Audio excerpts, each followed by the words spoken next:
Subscribe कीजिए हमारे YouTube channel Islamic world को और इस बेल आइकन को दबाना ना भूलिए हर रोज नया इस्लामिक वीडियो देखने के लिए। शुक्रिया। दोस्तों, अगर कोई मर्द एक ऐसी औरत के साथ में सोहबत करे, हम बिस्तरी करे, जो वो उसकी बीवी ना हो तो यह जिना कहलाता है। जरूरी नहीं है कि साथ सोने को ही जिना कहा जाए, बल्कि छूना भी जिना का एक हिस्सा है। इस्लाम में जिना को एक बहुत बड़ा गुनाह माना गया है। इस्लाम ने जिना करने वालों की सजा इस दुनिया में ही रखी है और कल मरने के बाद अल्लाह ताला भी इसकी सख्त सजा देगा। आज के इस वीडियो में हम बात करने वाले हैं कि इस्लाम में जिना की सजा क्या है, कुरान और हदीस में जिना करने की क्या सजा लिखी है, और साथ ही हम आपको 3 ऐसी औरतों के बारे में बताने वाले हैं जो जिना करके भी बेकसूर हैं, यानी कि जिन पर जिना की कोई भी सजा आयत नहीं होती है, चाहे उन पर जिना का जुर्म साबित हो भी जाए। इसलिए आज का यह वीडियो आप सभी के लिए बहुत खास है, आप इसको आखिर तक जरूर देखें। और अगर आपको वीडियो पसंद आई तो दिल से एक लाइक करके इसे शेयर भी कर दें, ताकि और भी लोगों के पास में यह वीडियो पहुंच जाए। तो चलिए दोस्तों, शुरू करते हैं। दोस्तों, हमारे प्यारे नबी ने इरशाद फरमाया है कि मोमिन होते हुए तो कोई जिना कर ही नहीं सकता है। अल्लाह पाक कुरान में फरमाता है कि देखो, जिना के करीब भी मत जाओ, क्योंकि यह बेहयाई और बुरा रास्ता है। अगर जिना करने वाले शादीशुदा हों तो खुले मैदान में पत्थर मार मार कर उन्हें मार डाला जाए, और अगर वो कुंवारे हों तो उन्हें 100 कोड़े मारे जाएं। लेकिन दोस्तों, आजकल तो देखने में आता है कि इस गुनाह में बहुत से लोग शामिल हैं, खास करके ऐसी जगहों पर जहां पर औरतें और मर्द एक साथ में घूमते हैं। ऐसी जगह पर किसका हाथ किसको लग रहा है और कहां पर लग रहा है, ये किसी को मालूम नहीं होता, चाहे लड़का हो या लड़की। और फिर इस गुनाह को करने के बाद अपने दोस्तों को बड़ी ही शान से सुनाते हैं, और यही नहीं बल्कि वो उनको ऐसा करने की राय भी देते हैं। याद रखें, अगर कोई कुंवारा लड़का या लड़की जिना करते हैं तो इसका अजाब उनके माँ बाप को भी मिलता है, क्योंकि उन्होंने उनकी शादी वक्त पर नहीं की, जिसकी वजह से वो गलत काम में मुब्तला हो गई। शादी की उम्र होने के बाद भी अगर कोई माँ बाप अपने बच्चों की शादी ना करे तो याद रखें, ऐसे माँ बाप से अल्लाह नाराज होता है, जिसकी वजह से फिर उनके घर से बरकत खत्म हो जाती है, और कल क़यामत के दिन भी ऐसे माँ बाप को इसका हिसाब देना पड़ेगा। दोस्तों, जिना एक ऐसा गुनाह है जिससे एड्स जैसी खतरनाक बीमारियां भी फैलती हैं। जिना से इंसान का दिल मुर्दा हो जाता है, और अक्सर देखने में आता है कि जब इंसान का दिल मुर्दा हो जाता है तो फिर उसके दिल से इस्लाम की रोशनी खत्म हो जाती है, जिससे वो ईमान की रोशनी से खाली हो जाता है। याद रखें, जो इंसान जिना जैसा गलत काम करता है तो उसकी कीमत उसकी माँ, बहन, बेटी या बीवी को इस दुनिया में ही अदा करनी होती है। इमाम शफ़ई रहमतुल्लाह अलैहि फरमाते हैं कि जिना एक कर्ज है। अगर कोई जिना करेगा तो उसका बदला उसके घर से, यानी कि उसकी माँ, बहन, बीवी या बेटी से वसूल किया जाएगा। और यही नहीं, इस बड़े गुनाह की और भी बहुत सी सज़ा अल्लाह ने रखी है। लिहाजा आप अपने आप को इस जिना जैसे गंदे काम से हमेशा दूर रखें, और आप अपने घर वालों को भी बचाएं, क्योंकि जब कोई इंसान जिना करता है तो वो ईमान से पूरी तरह से खाली हो जाता है।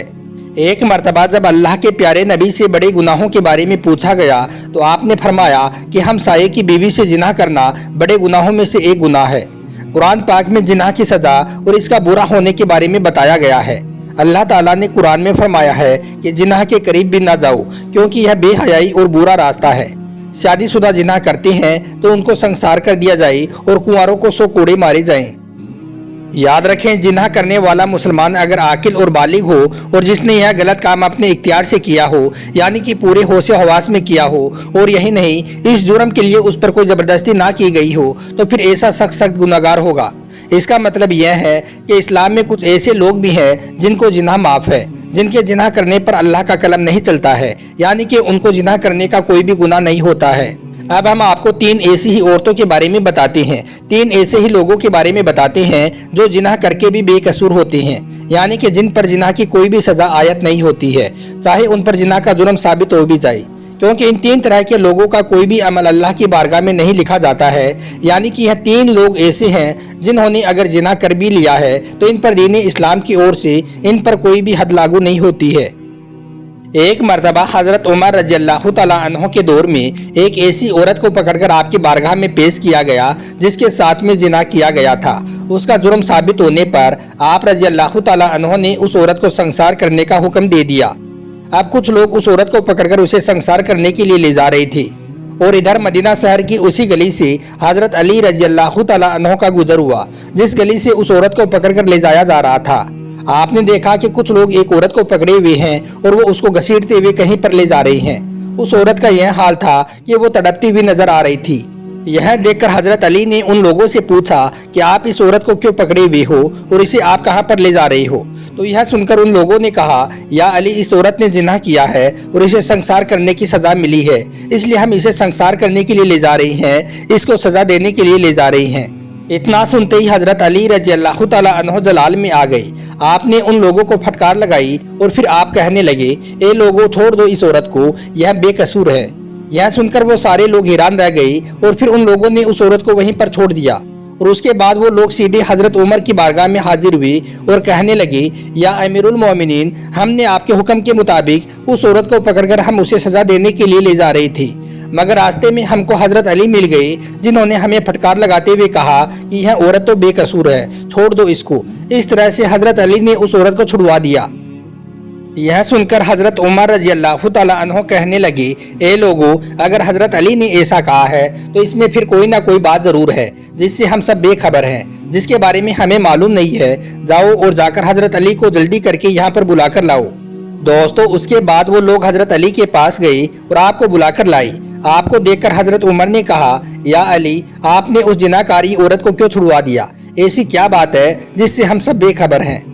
तो इस पर हजरत अली रजी अल्लाह तआला अन्हु मुस्कुराते हुए फरमाने लगी, ए उमर, क्या आपने अल्लाह के प्यारे नबी की वो हदीस नहीं सुनी है जिसमें आप सल्लल्लाहु अलैहि वसल्लम ने फरमाया है कि 3 तरह के लोग ऐसे हैं जिन पर कलम नहीं लिखी जाती है, जिनके गुनाह नहीं लिखे जाते हैं। यानी कि 3 तरह के लोग ऐसे हैं जो जिना करके भी बेकसूर होते हैं। इन लोगों पर चाहे जिना का जुर्म साबित हो भी जाए, फिर भी इन पर कोई सजा आयत नहीं होती है। तो यह सुनकर हजरत उमर फरमाने लगे, या हजरत अली, वो 3 तरह के लोग कौन से हैं? तो यह सुनकर हजरत अली ने फरमाया, ए उमर, वो 3 तरह के लोग ये हैं। नंबर 1, जो नींद की हालत में हो। दोस्तों, हजरत अली रजी अल्लाह तआला अन्हु ने फरमाया, ए उमर, पहला शख्स तो वो है जो नींद की हालत में हो, यानी कि जो सोया हुआ हो। जब तक कि वो नींद से ना उठ जाए, जब तक कि वो नींद से बेदार ना हो जाए, तब तक उस पर कोई भी कलम नहीं लिखी जाती है, यानी कि उसका कोई भी गुनाह नहीं लिखा जाता है। इसका मतलब ये है कि अगर कोई शख्स नींद की हालत में गुनाह कर दे या फिर कोई और नींद में उसके साथ में गुनाह कर दे, तो सोने वाले शख्स का वो गुनाह अल्लाह ताला की बारगाह में नहीं लिखा जाता है। नंबर 2, जो नाबालिग हो। दोस्तों, हजरत अली रजी अल्लाह तआला अन्हु ने फरमाया, ए उमर, दूसरा शख्स वो है जो नाबालिग हो, यानी कि जब तक कोई शख्स बालिग ना हो जाता हो तब तक उसके नामाए अमाल में कोई भी गुनाह नहीं लिखे जाते हैं। और नंबर 3, जो पागल या दीवाना हो। दोस्तों, हजरत अली रजी अल्लाह तआला अन्हु ने फरमाया, ए उमर, तीसरा शख्स वो है जो पागल हो, दीवाना हो, मजनून हो। ऐसे शख्स का भी कोई भी गुनाह नहीं लिखा जाता है। यानी कि ऐसा शख्स भी अगर कोई गुनाह कर दे या फिर इनके पागलपन का फायदा उठाकर इनके साथ में कोई गलत कर दे, तो इनका यह गुनाह भी अल्लाह की बारगाह में माफ होता है। ए उमर, याद रखो, यह लोग जिस औरत को पकड़कर सजा देने के लिए ले जा रहे थे, वो भी एक पागल औरत थी, और जिसने इसके साथ में जिना किया है उसने इसके पागलपन का फायदा उठाया है। इसलिए कसूरवार यह औरत नहीं बल्कि वो शख्स है जिसने इसके साथ में जिना किया है। इतना सुनते ही हजरत उमर फरमाने लगे, अगर आज अली ना होते तो उमर तो हलाक ही हो जाता। उसके बाद उस औरत को रिहा कर दिया गया और उस शख्स को पकड़कर सजा दी गई जिसने इसके पागलपन का फायदा उठाकर इसके साथ में जिना किया था। हक अली, मौला अली।